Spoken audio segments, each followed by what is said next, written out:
So everybody's going to get a video summary of this as well, the demonstration here. So I don't want anyone to forget anything, any of this good stuff. So when we set up to it, if my target is the flag right in the middle of the green, this outside blue stick, that's my target line, and the inside stick is a guide for my feet, my shoulders, so my setup is going to be a little open to the target.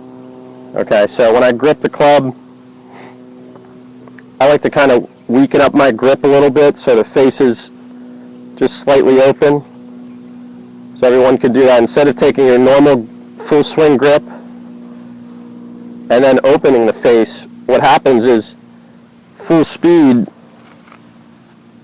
the club will close and start to dig too much. So that sharp leading edge digs into the sand, and then we leave them in. So just grip it so the face is just slightly open, and now when you're making your full swing, we can just create that shallow splash of sand instead of digging in too much with that sharp leading edge. So this is the one shot in golf where we're not actually trying to hit the ball first. We want to hit the sand. The sand propels the ball out of the bunker. So if I don't make enough, if I don't create enough speed, I don't have enough of a follow through, the sand won't exit the bunker, and then the ball doesn't exit the bunker. So the length of your follow through really controls the distance with this shot. So when I set up to it, ball position is forward, so it's like a driver. It's off my left instep.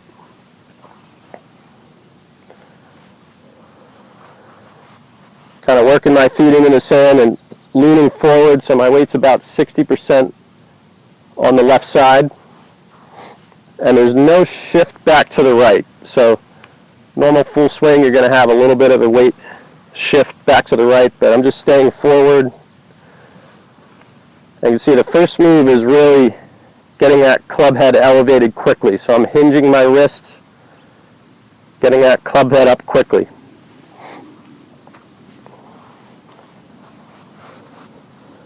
So I'm starting with weight forward, a little open to the target, getting that club head to hinge up quickly.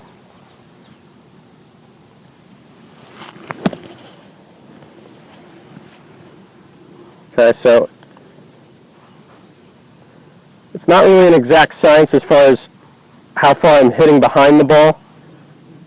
Ideally, I'd say about 1.5 inches to 2 inches, and then the divot extends way out to here, out at the second line. But it's not an exact science. I could hit a little further behind it.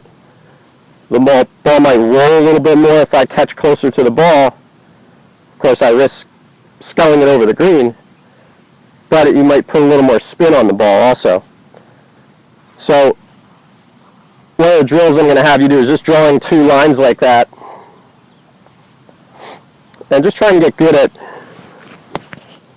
splashing where that first line is and having the club exit at the second. So if that's pretty consistent, your bunker shot should be fairly consistent as well.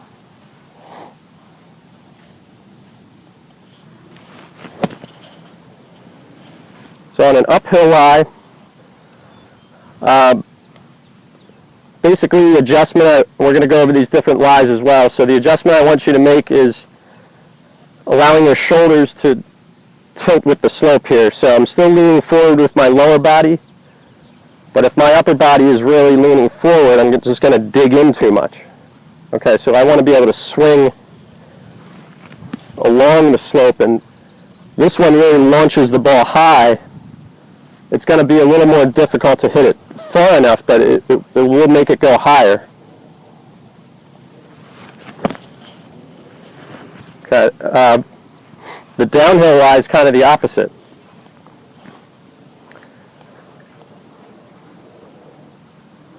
So back here I want to have my left shoulder lower, really, again, going with the slope. I like to kind of move the ball position back a little bit. So the tendency here would be to fall back on your right leg, hit too far behind it. So get that club head elevated quickly. Sometimes you have a bigger lip here. And this one tends to come out lower, but just try to go with the slope, don't fight it.